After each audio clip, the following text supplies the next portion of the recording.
Cosplay et compagnie, épisode numéro 30. Bienvenue sur l'épisode, c'est Photosaurus. Aujourd'hui à la télévision, voici la place du cosplay.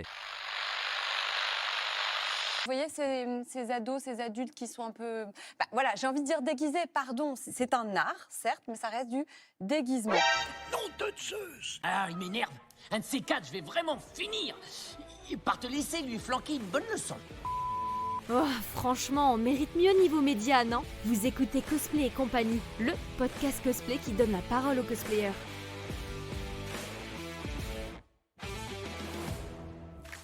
Alors, chiffre rond, numéro 30, vous le savez, ça veut dire changement de saison. Depuis le début, tous les 10 épisodes, je me suis amusé à faire un changement de saison qui n'implique pas forcément un énorme changement, mais c'est le moment à chaque fois d'introduire des nouveautés dans la forme du podcast principalement. Donc en saison 2, on est passé sur un nouveau générique qui a été enregistré par Voix Calise, que vous avez vu ici même dans le podcast. Ce générique est toujours d'actualité parce que je l'adore. Celui-là, il change pas encore.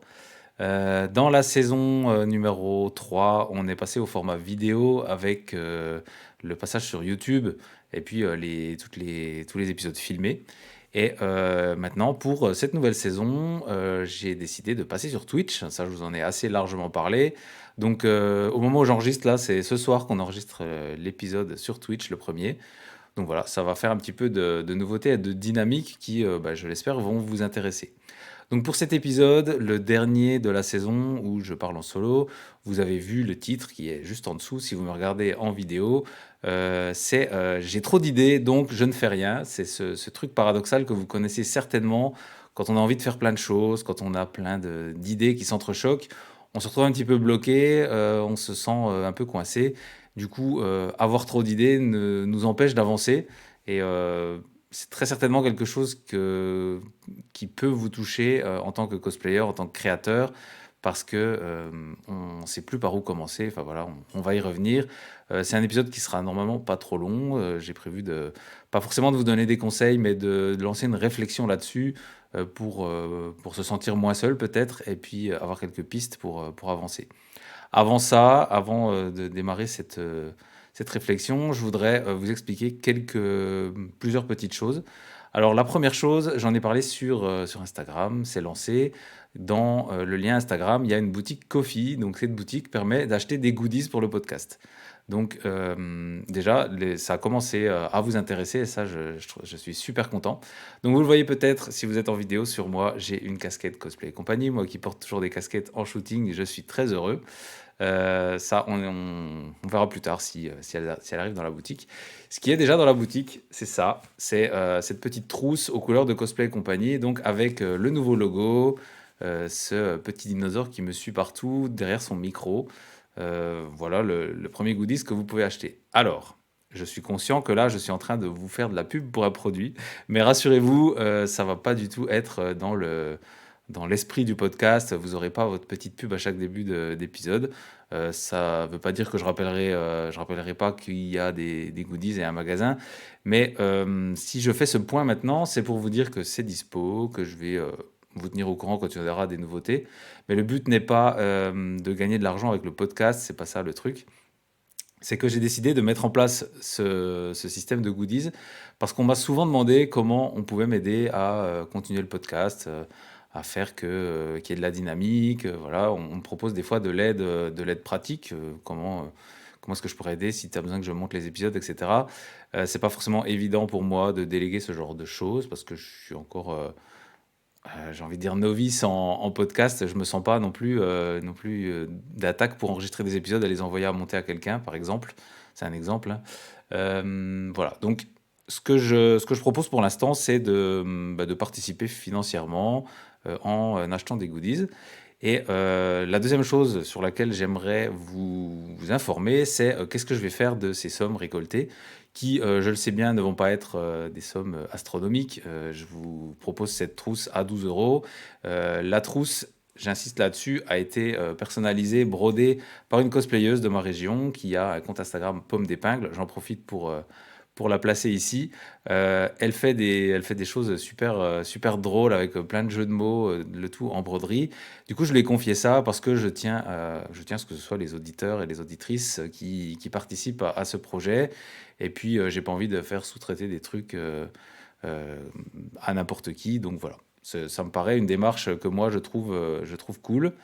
Et du coup, voilà, tout ça pour dire que je vous propose cette trousse à 12 €, que évidemment je rémunère la créatrice de ces jolis petits badges brodés et que bah, j'achète la trousse en amont.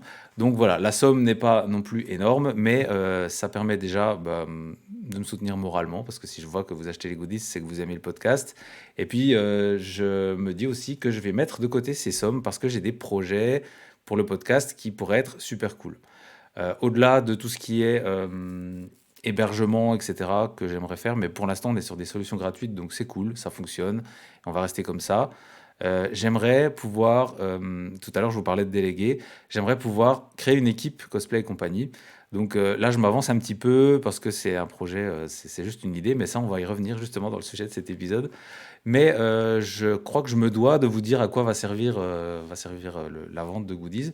Donc j'aimerais pouvoir récolter un petit peu d'argent pour constituer une équipe cosplay et compagnie. Et alors c'est un peu difficile parce que j'ai pas envie de tout dévoiler, mais en même temps j'ai envie de vous dire quels sont les projets. Du coup, ce que j'aimerais vraiment, c'est fonctionner comme une émission, vous savez, une émission de radio, une émission de télé, sans non plus être trop pompeux, mais j'aimerais bien pouvoir constituer une équipe avec des sortes de chroniqueurs ou chroniqueuses qui vont avoir leur spécialité. Ça, c'est le rêve ultime. J'aimerais vraiment, j'adore les podcasts avec des chroniqueurs. Je trouve qu'il y a une dynamique qui est tout à fait différente, du coup, des gens qui ont des spécialités, etc. Donc, j'en profite à moitié pour faire une annonce de ce que j'aimerais faire, que je vais à un moment donné rechercher des chroniqueurs et des chroniqueuses. Et du coup, je vous parlais des sommes. C'est pas parce que je récolte des sommes que je vais faire des salaires à ces chroniqueurs. Ça serait compliqué. Surtout que le temps, bah, c'est précieux, je le sais. Mais du coup, j'aimerais pouvoir quand même que ça fonctionne bien. Quand on travaille à plusieurs, il faut des espaces en ligne, des espaces collaboratifs. J'aimerais aussi que les gens puissent avoir un intérêt à faire ça avec moi sur le podcast. Donc peut-être qu'ils puissent repartir avec une compensation ou ce genre de choses. J'en suis pas encore là, mais je tâte le terrain auprès de vous pour ce projet. Donc voilà, si vous avez déjà des réactions à ce sujet, si chroniquer pourrait vous intéresser, etc., n'hésitez pas. Comme d'habitude, vous savez où sont les DM de Cosplay et compagnie. Autre chose que j'ai lancé là cette semaine, sur le compte du podcast, il y a 3 petites vidéos qui apparaissent au fur et à mesure et qui vont être épinglées en haut. Donc ces vidéos, c'est une vidéo de moi qui explique à quoi sert le podcast, enfin qu'est-ce que c'est, une présentation. Il y aura une autre vidéo qui expliquera où trouver les épisodes de podcast. Et enfin, qui peut participer aux épisodes, qui peut être interviewé. Ça m'a paru important de répondre à ces questions parce qu'elles me sont quand même assez souvent posées. Elles répondent aussi à des fausses croyances ou des peurs que vous pouvez avoir. Il y a des gens qui m'ont déjà dit, bah écoute, j'avais pas osé te proposer parce que j'avais peur de pas être légitime. Et ça me fait super mal au cœur de l'entendre. Donc j'ai préféré faire une vidéo à ce sujet-là qui fixe les règles en quelque sorte. Et ça sera épinglé tout en haut du profil. Voilà. Donc c'est un petit peu tout ce qui s'est passé dernièrement et les projets qui sont là. J'espère que ça vous plaît. Et puis, bah, comme d'habitude, n'hésitez pas à me faire des retours parce que c'est super important de savoir comment c'est perçu et comment vous vivez la chose. Le concept de vendre des goodies n'est pas forcément simple. Voilà, c'est demander des sommes aux gens, même si je vous force pas à acheter le goodies, demander des sommes, c'est toujours un petit peu spécial. Donc voilà, je suis super intéressé de savoir ce que vous en pensez. Et merci, merci, merci infiniment à celles et ceux qui ont déjà craqué pour une petite trousse cosplay et compagnie. C'est les premières pierres à l'édifice. Voilà pour ce petit bilan et cette petite explication de fin de saison. On va maintenant passer au cœur de l'épisode, ce pourquoi vous avez peut-être cliqué sur cet épisode. On va parler du fait d'avoir trop d'idées et du coup ça pourrait nous empêcher d'avancer. Quand on a trop d'idées, on ne fait rien. C'est très paradoxal, mais je pense que c'est quelque chose que vous pouvez rencontrer quand vous êtes créateur, quand vous êtes cosplayer, cosplayeuse. On va voir ça. On va en profiter pour réfléchir sur la procrastination. Procrastiner, ça veut dire repousser les choses qu'on a à faire, repousser au lendemain. c'est souvent associé à de la paresse ou quelque chose de très très négatif. On va essayer de réfléchir à ça. Peut-être que si on ne fait pas les choses, peut-être que si on est bloqué, c'est pour d'autres raisons. C'est pas simplement qu'on a la flemme. C'est peut-être des choses qui nous bloquent et qui sont pas forcément si négatives que ça. Je prétends pas dans cet épisode donner des recettes miracles. Je vais un petit peu vous expliquer pourquoi je dis ça. Cet épisode est là pour réfléchir sur ce sujet et donner quelques astuces que moi je trouve intéressantes, que je tire d'un bilan personnel.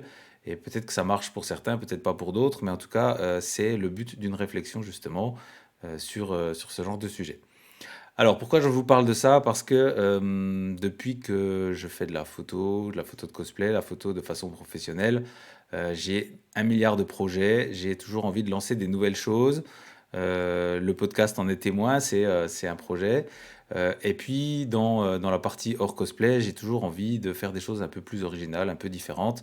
Et du coup, ça se bouscule un peu et il y a des moments où j'ai l'impression que c'est trop, que ça s'entrechoque, que ça va à l'encontre de ce que j'ai déjà fait, alors que c'est simplement peut-être trop de choses qui se mélangent et ça m'empêche de me lancer. Des fois, ça m'arrive et je pense que c'est quelque chose qui peut vous arriver aussi. C'est des discussions que j'ai déjà eues avec certains et certaines d'entre vous en shooting, quand vous me parlez de projets, les cosplans à rallonge, ce genre de choses euh, pour lequel vous êtes enthousiaste, mais comme on l'a dit avant, ça fait trop d'un coup et vous savez pas par où commencer. Du coup, bah, comme vous savez pas par où commencer, vous commencez pas et ça se met en pause, ça s'arrête.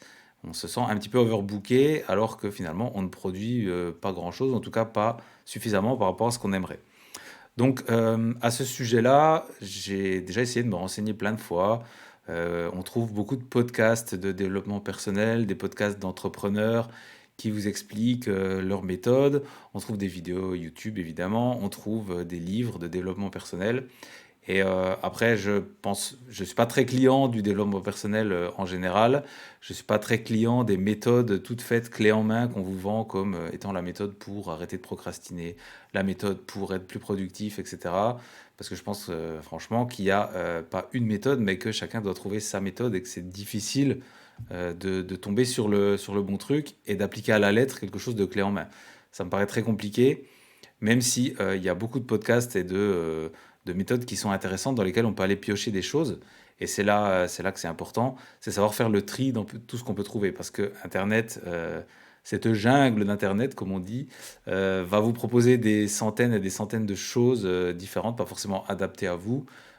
Et puis, je trouve vraiment que dans le développement personnel, on trouve des choses qui peuvent être néfastes, qui peuvent être même dangereuses dans certains cas.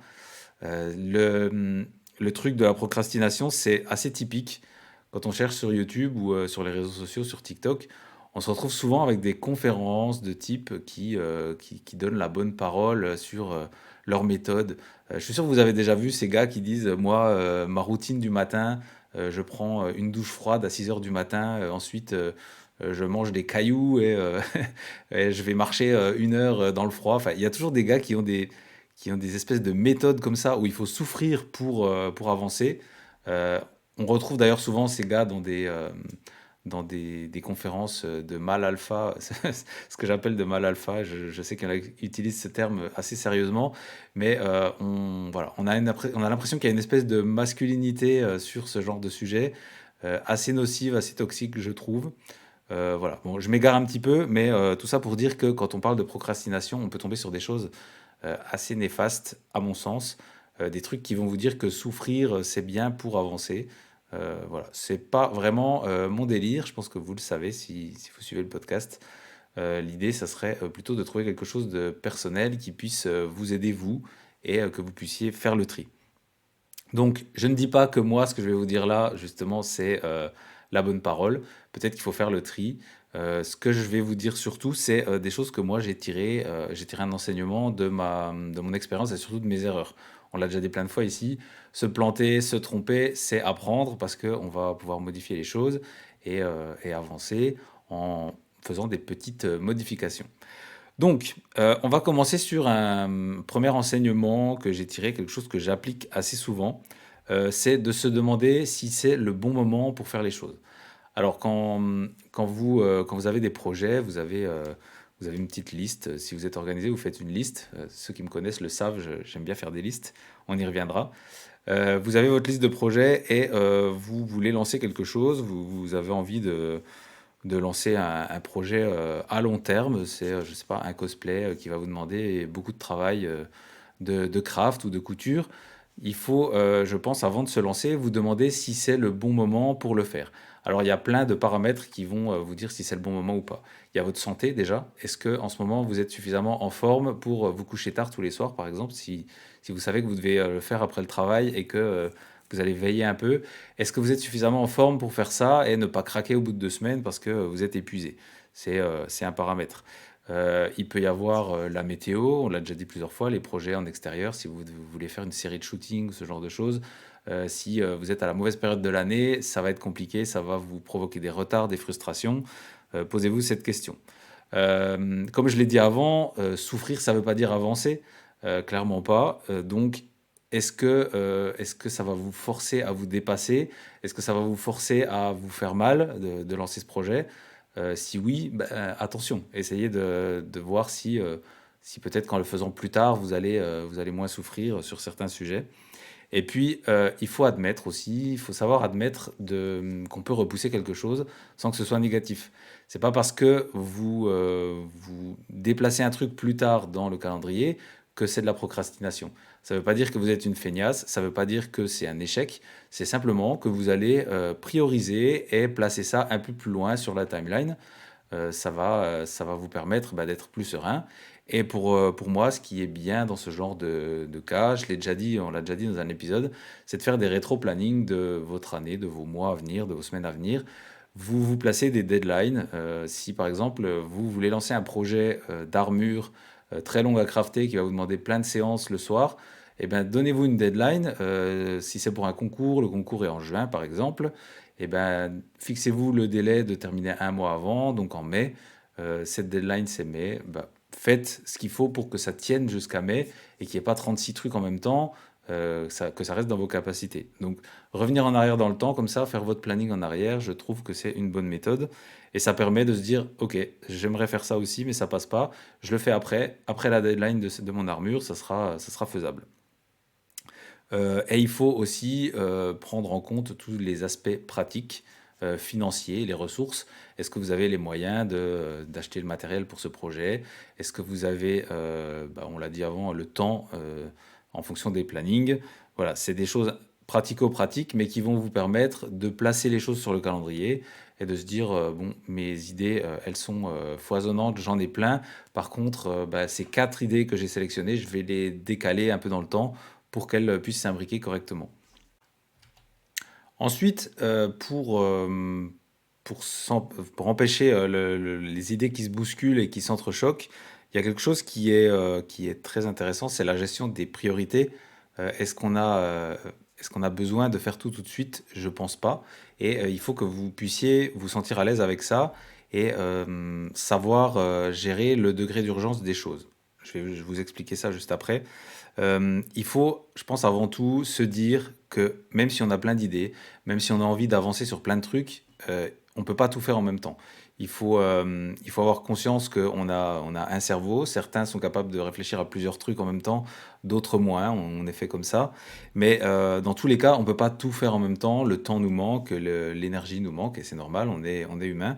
Donc l'idée, c'est de savoir accepter soi, qu'on n'est pas surhumain et qu'on doit faire des choses l'une après l'autre. Donc pour moi, c'est important, quand on a une idée, de la noter. Je ne sais pas si vous êtes comme moi, mais je me réveille souvent le matin avec une nouvelle idée, avec un nouveau truc à faire. C'est pas forcément en se réveillant, mais des fois ça peut être, vous êtes en train de regarder une série, en train de lire un livre, et puis vous avez une idée là où vous vous dites, waouh, ça a l'air trop bien à faire, il faudrait que je le fasse. Ça a été le cas pour le podcast. Clairement, un jour, je me suis dit, ouais, mais avec toutes ces histoires qu'on se raconte, ça serait trop bien de l'enregistrer et de faire des interviews. Et là, direct, l'idée du podcast est sortie. Je me vois encore en train de faire ce petit questionnaire que j'envoyais à certains et certaines d'entre vous, en leur demandant ce que vous pensiez du podcast, vous poser des petites questions, etc. C'était vraiment une idée qui a popé comme ça d'un seul coup. Et des idées comme ça, on peut en avoir beaucoup. Et monter un podcast, monter une chaîne YouTube, monter plein de trucs de grosse ampleur comme ça, on peut pas tout faire en même temps. Donc, il faut accepter, il faut savoir se dire, d'accord, j'ai plusieurs idées, mais je vais les faire l'une après l'autre, et peut-être que je les ferai pas. Euh, Moi, je fonctionne comme ça. J'ai une liste dans un fichier informatique. Et j'aime pas trop le papier parce que je perds souvent mes feuilles et mes post-it. En tout cas, si j'ai ça dans un espace en ligne, c'est rangé, je sais où c'est. Je fais une liste par différents types de projets, les projets photos, les projets perso, etc. J'ai ma liste et puis souvent, quand j'ai une idée, je la mets dedans parce que des fois, les bonnes idées apparaissent comme ça, mais elles peuvent aussi disparaître si vous la notez pas. Donc, j'aime bien faire ma petite liste et puis la consulter de temps en temps. Et je me dis des fois, ah, cette idée-là, elle était super, cette idée que j'ai eue il y a 6 mois. J'étais super enthousiaste. Par contre, maintenant, quand je vois ce que j'ai fait, et quand je vois des choses qui ressemblent un peu, ou alors des choses qui sont totalement différentes de ça, je pense pas finalement que c'était une bonne idée. Il y a ce côté un peu filtre en laissant digérer les idées, en les laissant maturer, comme ça, des fois, vous revenez dessus et vous vous dites, ouais, non, finalement, je vais pas le faire. Même si ça a l'air cool, le résultat que j'avais imaginé, ça serait vraiment top, mais c'est pas pour moi parce que différentes raisons. Peut-être que vous pouvez avoir la même chose pour des cosplays. Vous allez peut-être pouvoir noter des idées de personnages, d'armure, de couture, des choses qui vous paraissent ouf. Et puis finalement, vous avez vu d'autres cosplayers qui l'ont fait. Vous avez peut-être fait des projets qui utilisent la même technique entre-temps et qui finalement vous ont un petit peu laissé un goût amer, donc vous voulez plus le faire. Ou alors au contraire, vous allez vous dire, ah ben ouais, j'ai progressé sur ce sujet, ça va m'aider à faire ce projet justement, donc c'est une très bonne idée.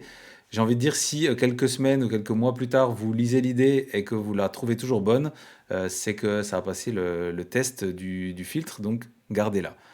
Ça peut être une méthode pour savoir prioriser les choses et les laisser attendre un peu, c'est pas mal. Donc cette gestion des priorités, moi, comment je fonctionne? Quand je décide de faire quelque chose, je le mets en place, comme je vous l'ai dit, avec un rétro-planning, etc. Et au sein de ce même projet, il y a plein de choses à faire, il y a plein de tâches différentes. Par exemple, pour le podcast, c'était me renseigner comment on héberge un podcast, comment faire pour interviewer quelqu'un à distance. C'est plein d'interrogations comme ça que vous avez. Du coup, il faut lister toutes ces sous-tâches dans votre projet et puis se poser la question pour chaque tâche, est-ce qu'elle est importante? Donc, vous vous demandez le degré d'importance. Est-ce que ça va changer la face de mon projet? Par exemple, savoir comment interviewer quelqu'un à distance dans le podcast, bah ouais, c'est hyper important parce que il faut que je sache comment faire. Je veux faire des interviews, je peux pas me permettre d'inviter des gens et puis de leur dire attends, je sais pas comment faire, on va faire au téléphone et puis finalement ça marche pas. Bon, vous avez compris, le degré d'importance, il est primordial pour connaître l'impact que ça va avoir sur votre projet. Et ensuite, quand vous avez listé tout ce qui est important et moins important, et peut-être pas important, des fois il y a des choses qu'on veut faire. Par exemple, faire une charte graphique pour votre projet, pour le podcast. Est-ce que c'était important d'avoir une charte graphique à présenter sur Instagram? Oui, dans le sens où on a envie que les gens puissent regarder ça et se dire, ouais, c'est super intéressant. Mais en même temps, c'est pas non plus primordial pour lancer le podcast. C'est des choses qui viennent un peu plus tard. Donc, je peux le classer en non important ou en moyennement important. On peut faire différents degrés. Et après, il y a le degré d'urgence. Est-ce que c'est urgent de faire cette tâche? Est-ce que c'est urgent d'avoir une charte graphique? Est-ce que c'est urgent de savoir comment interviewer les gens? Est-ce que c'est urgent de savoir comment héberger un podcast? Vous mettez, ça peut être une note de 1 jusqu'à 4 par exemple. Moi, je l'ai dans ma liste, je mets des petits points d'exclamation, j'ai un filtre. Un point d'exclamation, c'est pas très urgent. 4 points d'exclamation, c'est très urgent. Et du coup, ça va me permettre de savoir ce que je dois faire tout de suite. Et je peux croiser du coup l'autre information qui est l'importance et me dire, voilà, ça, il faut que je le fasse tout de suite aujourd'hui. Ça, je peux le faire plus tard dans une semaine ou dans un mois. Donc, je vais prendre mes tâches une par une et me poser ces deux questions. Est-ce important? Est-ce urgent? Et du coup, je vais me retrouver avec des catégories. J'espère que c'est pas trop compliqué pour vous dans ce que j'explique à l'oral comme ça. Alors, je vous conseille de chercher quelque chose qui s'appelle la matrice d'Eisenhower. C'est un petit peu du développement personnel, ce que je vous dis là, mais c'est surtout une façon de s'organiser que je trouve pertinente, en tout cas pour moi. Donc, toutes mes actions, je vais les mettre en degré d'importance et d'urgence. Donc, quelque chose qui est important et urgent, eh ben, clairement, il faut le faire tout de suite, il n'y a pas le choix. Par contre, si j'ai quelque chose qui est important mais non urgent, je vais le faire juste après. Et puis, si j'ai une chose qui est urgente, mais c'est-à-dire urgente, il faut la faire tout de suite, mais elle n'est pas importante, bah, finalement, elle va se retrouver en bas de la liste. Et quelque chose qui est non urgent et non important, clairement, on va pouvoir s'en passer. Je le ferai quand j'aurai le temps. Souvent, ça veut dire jamais. Ou alors, je vais le déléguer à quelqu'un. Ça peut être intéressant si un proche veut vous aider, si un proche vous propose, est-ce que tu as besoin d'aide? Bah écoute, ouais, j'ai, tac, vous regardez en bas de votre liste, du non important, du non urgent. J'ai besoin de faire une charte graphique pour, pour mes posts Instagram. C'est non urgent, c'est non important. Bah voilà, vous le déléguez. Peut-être que votre pote a des super idées et du coup, ça va vous aider à avancer. C'est pas parce qu'une tâche est non urgente et non importante qu'elle sert à rien. C'est simplement elle va pas booster votre projet, elle va pas le projeter vers l'avant. Donc, vous pouvez vous permettre de la faire plus tard ou de ne pas la faire ou de la déléguer.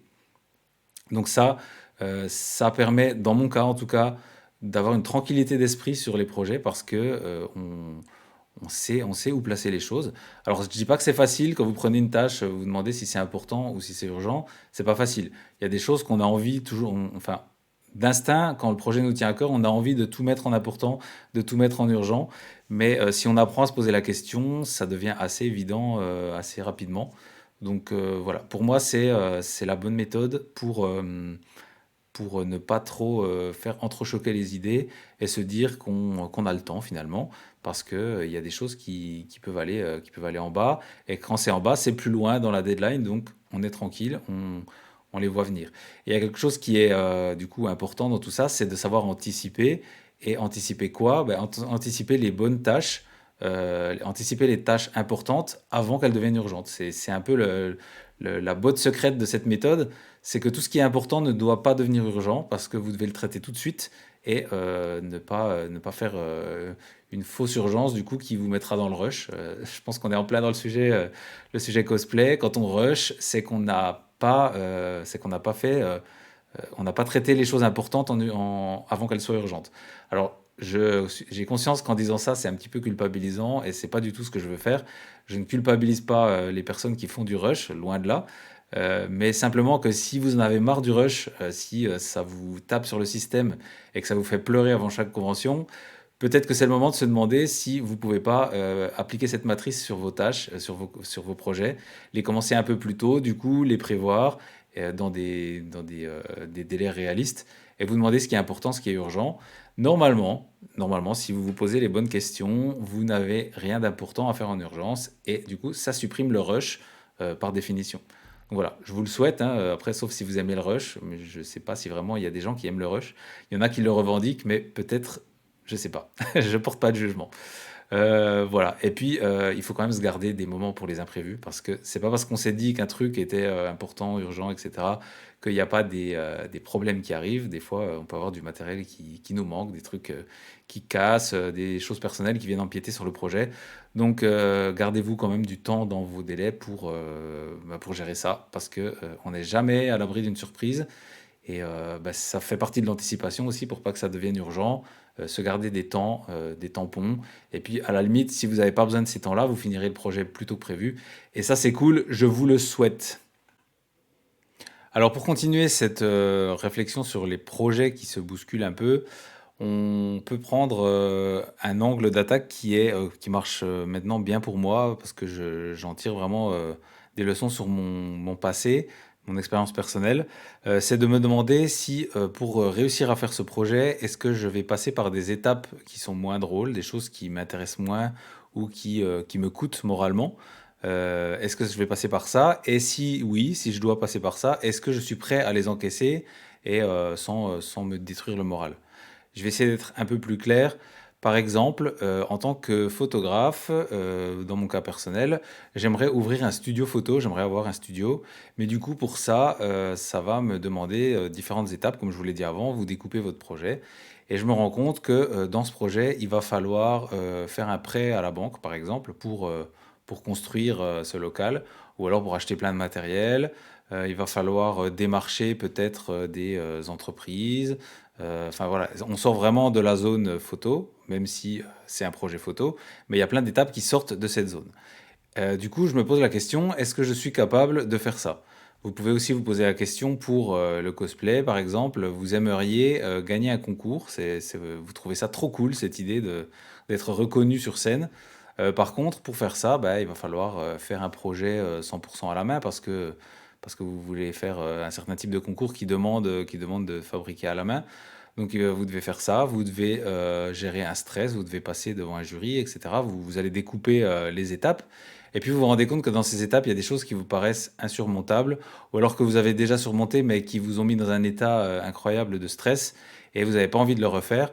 Donc, du coup, ça peut être une sorte de red flag pour vous dire, bah, ce projet, finalement, il va m'emmener vers des choses qui ne me mettent pas à l'aise. Je prends l'exemple du concours, mais ça peut être plein d'autres choses. Vous avez vu avec mon idée de studio photo. Ça peut être, je sais pas, pour un photographe qui trouve trop cool d'avoir une chaîne YouTube pour donner des conseils.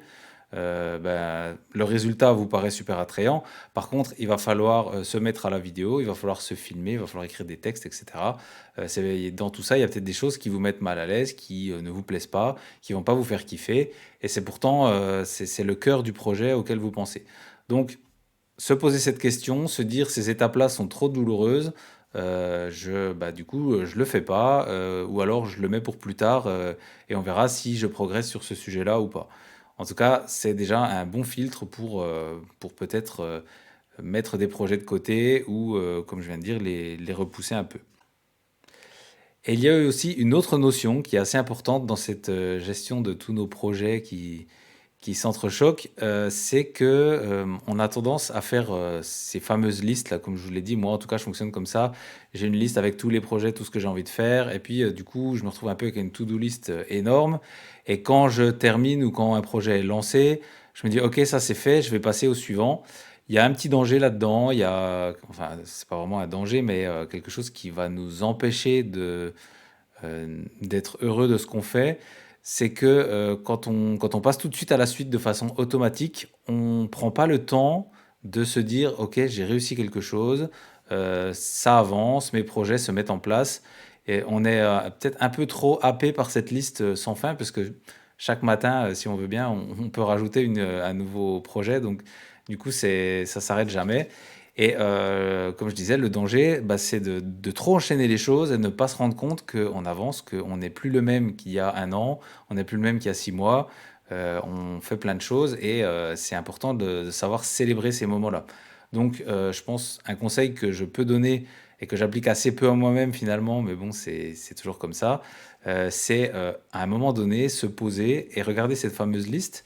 D'où l'importance aussi de cette liste et de laisser un espace de stockage des choses qui sont faites. C'est-à-dire que si vous terminez un projet, ne l'effacez pas dans cette liste, mettez plutôt une case à cocher ou rayez-le, ou si vous faites en cahier, en papier, bah, surlignez-le, et prenez un moment pour regarder tout ce qui est surligné, prenez un moment pour regarder tout ce qui est coché, et vous allez voir en fait que vous avez plein de projets qui se terminent. Souvent, on le fait en fin d'année, le 31 décembre ou le 1er janvier, on se fait une petite liste pour montrer sur les réseaux sociaux ce qu'on a fait. Mais c'est pas la peine d'attendre ce moment-là, vous pouvez le faire tout le temps. Et dès que vous finissez un projet, ça peut être le moment de se poser un peu, se dire, OK, ça c'est lancé, j'ai lancé mon podcast, il y a des gens qui l'écoutent, il y a des gens qui me font des retours, et c'est trop cool, parce que au moment où j'ai eu l'idée, j'étais en mode, peut-être que ça va intéresser personne, et puis j'ai fait un petit questionnaire pour demander aux gens s'ils voulaient participer, etc. Maintenant, on en est à 30 épisodes, et il y a des gens qui me font des retours, il y a un compte Instagram, enfin voilà, c'est le moment de kiffer un peu ce qu'on a fait. Je dis pas qu'il faut frimer, balancer à tout le monde, regarde ce que moi j'ai fait, c'est pas ça. C'est plutôt frimer auprès de soi-même finalement, se dire j'ai réussi à le faire, j'ai réussi à le mettre en place, et c'est trop cool, et ça m'apporte du bonheur parce que je peux m'exprimer, parce que j'ai des retours des gens, parce que voilà, on peut trouver plein de raisons qui vous sont propres. Si vous faites une liste de cosplay, bah, vous allez pouvoir regarder ce cosplay-là m'a appris à coudre. Maintenant, je suis beaucoup plus à l'aise sur la couture d'une cape. Maintenant, je suis plus à l'aise sur le craft d'une épée. Enfin voilà, vous avez vraiment cette liste de réussite qui vous est propre et qui, du coup, est liée à vos projets. Et c'est très très important de regarder un peu dans le rétro et voilà, se dire j'ai réussi ça. Ça permet un peu de se décharger de cette pression qui est de se dire il faut que je réussisse des projets, il faut que j'avance. Finalement, on se dit ouais, j'ai avancé, j'ai réussi, et ça c'est cool. Et dans le cas où il y a des projets qui sont avortés, des projets qui ne marchent pas, c'est intéressant aussi de les garder en tête et de se dire OK, sur les 15 projets que j'ai passés dans les derniers temps, il y en a 3 qui ont capoté, d'accord, mais sur ces 3-là, il y en a un où j'ai quand même appris à coudre, mais ça s'est pas finalisé parce qu'il s'est passé telle ou telle chose. Sur celui-là, j'ai rien appris, mais par contre, j'ai appris que je ne voulais plus faire ce genre de projet. Enfin, voilà, il faut essayer de tirer des conclusions et je pense que ça permet aussi de faire encore un nouveau filtre pour les projets futurs. Voilà un peu ma réflexion. Je ne sais pas si vous avez d'autres façons de gérer vos projets. Je pense que c'est très très personnel et que chacun peut trouver une façon différente de gérer. Je suis quand même, comme d'habitude, toujours très intéressé pour que vous m'expliquiez ce qui fait que chez vous, les projets marchent ou pas, ce qui fait que vous arrivez à vous organiser ou pas. C'est toujours super intéressant. Et puis, comme d'hab, vous savez que les messages sont ouverts, les commentaires aussi. Et puis, on peut organiser, encore une fois, des débats là-dessus. Je vous invite à me tenir au courant et à me dire ce que vous en pensez. J'espère que cet épisode vous aura plu et que ça vous aura aidé peut-être à savoir comment organiser certaines choses, notamment la partie gestion de priorité où j'étais peut-être un peu plus en mode explication de ma méthode. Si ça peut vous apporter des choses, c'est cool. Alors, quand je dis ma méthode, c'est pas moi qui l'ai inventé, hein, c'est des choses que j'ai lues et que j'ai repris principalement d'anciens jobs. Mais c'est très intéressant justement de puiser dans son passé et dans ses expériences pour avancer sur les projets qui nous tiennent à cœur. Donc voilà, j'espère que ça vous aura plu, que ça vous aura aidé. Et puis, n'hésitez pas à partager vos méthodes à vous. Je suis super intéressé et je pense que les auditeurs aussi. Voilà, je vous dis à bientôt pour les prochains épisodes qui seront différents du coup avec le passage sur Twitch, pardon. C'est un petit peu une découverte, ça va s'articuler différemment. On verra comment ça se passe et j'espère que vous serez au rendez-vous sur le chat parce que ça peut être très très intéressant de vous faire participer. Et puis, merci d'avoir suivi jusqu'à maintenant à cet épisode 30. C'est énorme quand je réfléchis, 30 épisodes, c'est assez incroyable et c'est surtout grâce à vous et votre soutien qu'on est encore là.